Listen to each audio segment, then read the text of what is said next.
Welcome to GenX and GenZ. I'm your host, Buford Brown. And I'm Ashley Alvarez. We got L.A. Jackson on the drums. Then we have Monique over here serving us drinks. How's everything going on for you, Ashley? Good. Everything's picking up a little bit. You know, just the typical lifestyle full-time. Picking up phone calls, make sure everyone's okay. I always make a phone call to buyers my clients, the ones that I have helped so far, send them gifts every so often. So that's always fun to do. It makes me happy doing it. I like going out, buying little stuff, sending it out, making those phone calls, visiting them. Sometimes they take me out. Sometimes I go out and they invite me to eat to their house and stuff. So that's the fun part of my job. So I get to do this on the weekends. Well, you give back too. You bought me like a ring. Yeah. From my home. You bought me a gas card. I mean, you really take care of your clients, you know. I'm sure they appreciate you like I appreciated it. Investments. First one I'm talking about, how are you looking liability wise? When we talk about money and maybe having like a comfortable living, we really got to minimize our liabilities. Mm-hmm. How are you looking as far as that? Do you ever like see your liabilities on one side, assets on one side, and weigh them to make sure you're doing the right thing? Yeah, I always make sure, especially because of the realtor, you know, you don't have anything to depend on. You make your own money. You have to work for it. So I always catch myself, if it's not like a sit-down day, at least it's mentally, I'm always thinking that my liabilities and assets, every time I want to sign up for a monthly subscription, I think about it. Sometimes it's a liability. Is it worth it having to add to my monthly and stuff like that? So, and then usually every month or so, every 3 months, I sit down, do all my paperwork as well. That's when I put true thought into it. Mm-hmm. What I should get rid of, what I should do. Do I really need a car? Is my car fine? Is it a liability? Is it an asset? So definitely sit down time is important, especially in our lifestyle. Well, let's take a step back. Let's tell people that don't know what liabilities and assets are. A liability is something that takes away from your money, takes away from you. An asset is something that puts money in your pocket or gives you time. A liability either takes your time or takes your money. Sometimes both. Sometimes both. Sometimes things can be an asset and a liability, right? It just depends on the situation. The key to having money, though, or having wealth, however you want to put it, living a comfortable life is a better way to put it, is to make sure your assets outweigh your liabilities. You know, some people got to go to Starbucks, and like we talked in earlier episodes, they need the brand new Air Jordans. You know, they got to have this brand new phone and all that. Those are all liabilities. You know, those are stuff you don't really need, but you want to be cool, or you've seen it on Instagram. To it. And sometimes liabilities turn into assets too. Yeah. We see like a car as liability, monthly payment, that. But sometimes we can see an asset as in it's going to bring us money. It's going to get us to point A to point B, which is our job and so on. To make money, actually. Always invert it into being an asset as well. Yeah, and even like you look at Uber drivers and Lyfts, you know, I mean, they're using their liability as assets to get income, you know. I mean, the biggest thing is, you know, cash flow. You know, a lot of people don't understand this. It's very important. You got to look at your cash flow, your income statements. How much are you making every month? How much are you spending? How much more can you make? How much can you spend to make more money later? All that's important. You know, cash flow is everything. So if you're walking around with all this money in your pocket, please find a way to control your cash flow and make that higher than the money that's just sitting in your pocket. Because as we spoke about earlier, if it's sitting there, it's losing money. It's losing value. You know, in your opinion, what do you think is considered like a good asset? Let's see, like good asset. Obviously, I'm a realtor, so I'm gonna say something. Well, let me change it. Let me actually change that. What do you think would be a good liability? A good liability. You already said car. I already said a car. A good liability is spending money on your knowledge.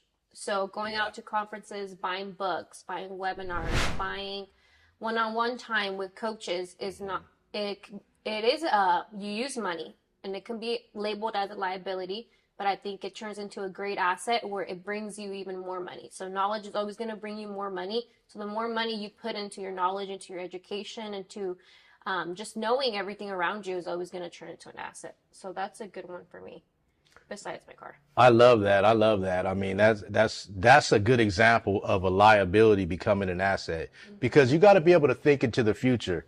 It's okay to have a liability that's going to turn into an asset.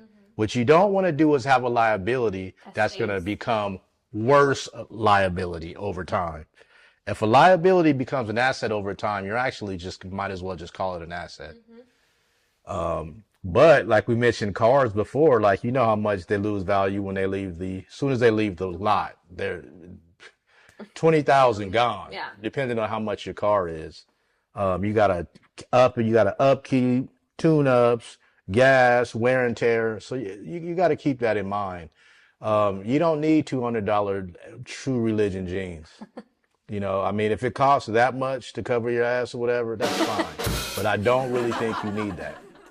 If you have to control the money that's coming out and going in, if you cannot control it, you will always be broke. That's just the golden rule. Like Ashley said before, a lot of people, they get mentors, they get coaches, they get people that are really, really pros in this field, and they invest in that.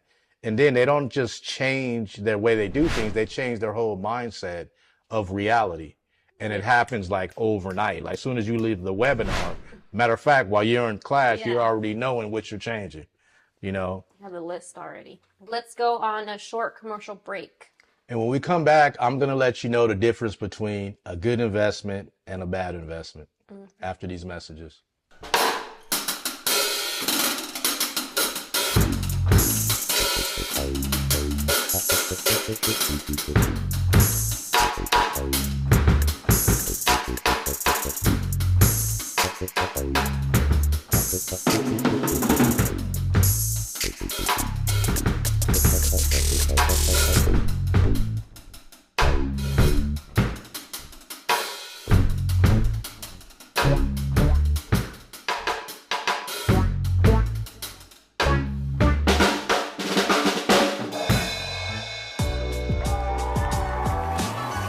Welcome to GenX and GenZ, the show where two generations collide.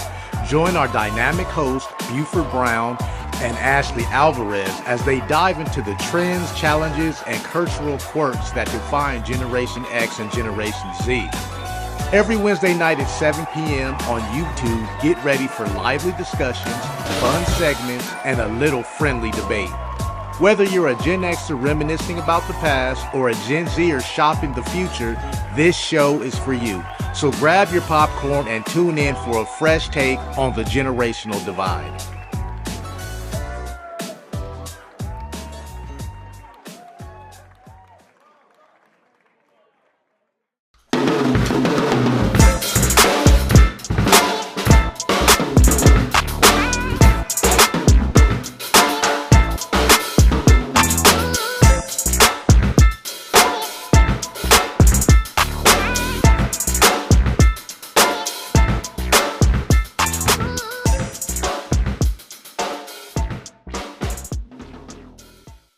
Welcome back to Gen X and Gen Z. I'm Buford Brown. And I'm Ashley Alvarez. And we are talking about liabilities and assets.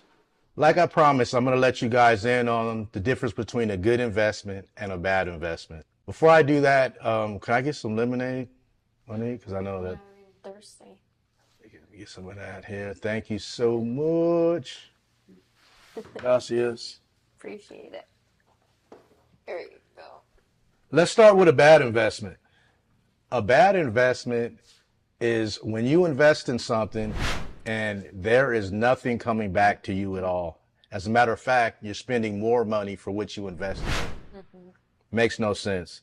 For instance, if you don't have a property yet or a house or some type of rental income and you buy $100,000 car, that is a terrible investment. Why? Because you have nothing to offset the cost of that car. You just put all that money out, that money's gone, and guess what? There's going to be a lot more money coming out of it through the tune-ups, the fixing the cars for whatever reason, and the value overall is down. So you didn't get any intern at all on any type of that investment. You drive around, you might look cool, you know what I mean, in your car or whatever. That's fine, but that's all it's for. If you're in it to look cool and just be broke, then I guess that's just how you'll live your life, you know. Most definitely. Do you have any good examples of a good investment? Well, I think one of the best investments, and I know I keep kind of beating it in the ground, is real estate. But I want to dig even deeper on that.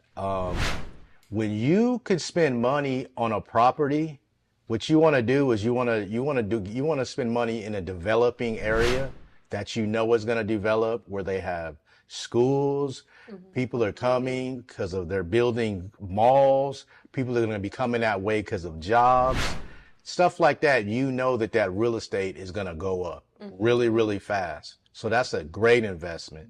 You know what I mean? Not only are you getting equity, you know what I mean? You're sitting on a property that's never going to go down. It's never going to go below. You have housing crashes, but the floor of that property and the chances and the all likeliness of you getting money out of that house is going to be times 10. And people know real estate is the best way to invest and be on your road to wealth. Yeah, you know? most definitely. But yeah, so usually real estate is a really good way to start as well. You can start little. I know sometimes we don't have the cash in hand or anything, but if you're able to buy a home, we can just buy your first home. You can live in it 2 years, and then you can start renting it out. So it's not just a way of you're not going in as an investor. You're avoiding those higher interest for those loans for investor loans. You're going in as a first-time home buyer, but instead of living in it, you just rent it out in the next 2 years. So a lot of people do that. A lot of my clients do that already have their home, and they use programs because they qualify as first-time home buyers again after a couple years. They use that instead of having their money sit around, instead of having those 20K sitting around, they invest in having a new home, and then they rent out the one they're living in and they move to the other one. So it's always just a little game of moving around. And don't be afraid to partner up. I mean, you might not, like Ashley said, you might not have all the money. Okay, find a few friends, you know what I mean? Or people that are in that field, network in some of those communities and groups. You know, invest 25% or 20% of what the cost is that you have. And, you know, it all adds up until you can do it yourself. You know, if it's 100, let's say, just to make it easy, it's $100,000 property. If you got 20%, if you got 20,000, then you got 20% of it. Even if you have 5,000, it's all about what you negotiate. You know what I mean? Start really small, but you're not losing money. You're gaining money. As you gain money, then your stakes get higher. You know, then you can buy a little property or something like that, but you gotta push the needle, you know. And also, Ashley, like, if you know people that have businesses, people are always looking for people to invest in their businesses. Yeah. If somebody tells you got an ROI of 10% or more for the year, jump on it. Because what are you going to do? Sit in your bank and just dwindle away? Look, keep your eyes on a swivel, because if you look and keep your ears open, people always need some type of investments. And you guys are helping each other. You know what I mean? They need you as much as you need them. And really, it's all the point of just gaining more money, more cash flow, and more wealth. If you start viewing it like we talked previously, where you start viewing it as in helping people out, it doesn't feel like a job. So instead of saying it like, oh, I have somewhere to invest, you go to a local or anything like that. It's probably people that you know, local business that you go, like little boba shops that you go to, little coffee shops. Those family business are always thinking of growing, but they just don't have the income to it, the money to put into it. And that's where you come in. Like, I can help you out. I can have you get a bigger business, and then you return of investment, how we were talking about. So it's going out and helping people, and the money just comes to you. Exactly. Good idea. Good point. I mean, the thing is just always be aware. See, they always say that people always think that they don't have any opportunity. Yeah. Oh, where's the opportunity? Where's the jobs?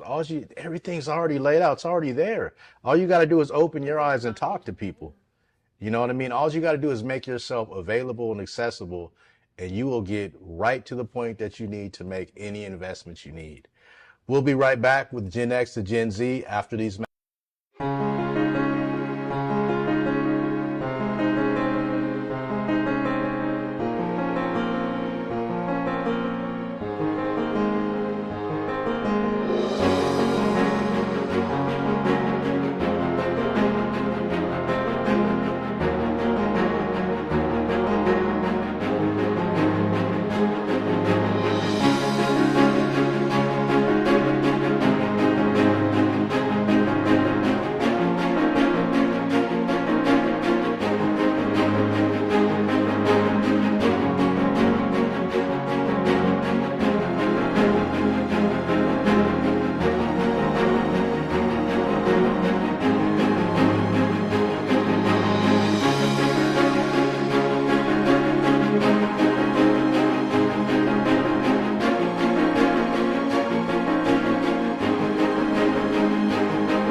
now time for the rhythm section. Enjoy the sounds of our very own drummer, a Modesto resident, Mr. L.A. Jackson.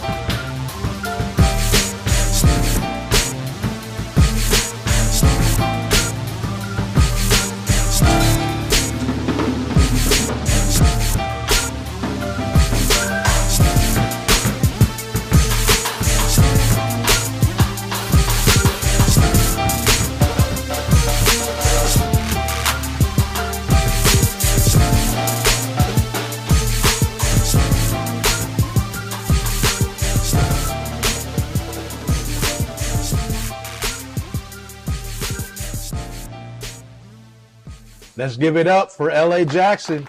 And thank you for tuning in to GenX GenZ. We hope you had fun and learned something on the show. And we'll see you next week.